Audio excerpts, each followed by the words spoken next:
Hey everyone, welcome back to 1 Minute IT Shot. In today's video, I'll show you the quickest way to delete apps on your Mac using the storage settings. Let's jump right in.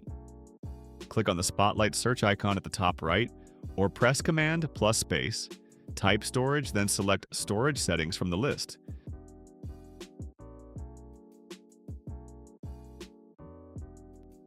In the storage window, look for the section called Applications. Click on it to see all the apps currently installed on your Mac. Now scroll through the list, choose the app you want to remove, and click Delete. Confirm the action, and macOS will uninstall the app for you.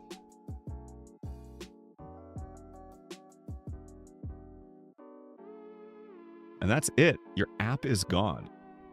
Super simple, no dragging to the trash needed. If this helped you out, don't forget to like, subscribe, and turn on notifications for more quick IT tips here on 1 Minute IT Shot. Thanks for watching.